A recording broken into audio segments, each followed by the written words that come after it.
আসসালামু আলাইকুম। কী অবস্থা, কেমন আছেন? সরকারের দৃষ্টি আকর্ষণ করছি আমাদের শিক্ষা ব্যবস্থাটাকে একটু পরিবর্তন করার জন্য। আমাদের দেশের শিক্ষা ব্যবস্থাটা অনেক খারাপ শোচনীয়। আমাদের দেশে এতগুলো বইয়ের কোনো প্রয়োজন নাই। শিক্ষা ব্যবস্থাকে পরিবর্তন করেন।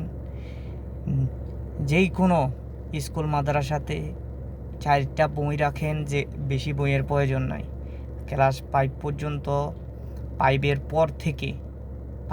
পর থেকে যেই কোনো মানুষ যেই কোনো একটা সাবজেক্টের উপর ক্লাস করবে। 4টা বই রাখেন, একটা বাংলা বই রাখেন, একটা ইংলিশ রাখেন, আরবি রাখেন, গণিত রাখেন। এই 4টা বিষয়ের উপরে মানুষের ডিগ্রি চলবে। এই 4টাকে পরে পঞ্চম শ্রেণীর পরে এই 4টা বিষয়ের পরে এটাকে ভাগ করেন। কেউ যদি ডাক্তার হতে চায়, ক্লাস 5-এর পর থেকে সেই ডাক্তারি বই পড়া শুরু করবে।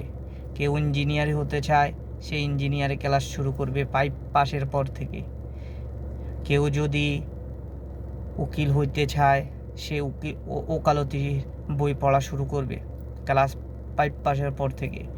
কেউ যদি ম্যাজিস্ট্রেট বা ব্যাংকার, মানে অফিস আদালতের হিসাবাক হতে চায়, সেই হিসাবে চলে যাবে। কেউ মাস্টার হতে চাইলে সেই ইংলিশ, তার সাথে তো ইংলিশ পড়বেই, কারণ ইংলিশ ছাড়া দুনিয়া চলে না।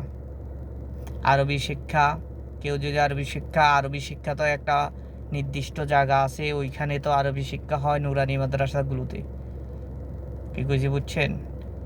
তো আমাদের স্কুলের পরিবর্তন করা দরকার।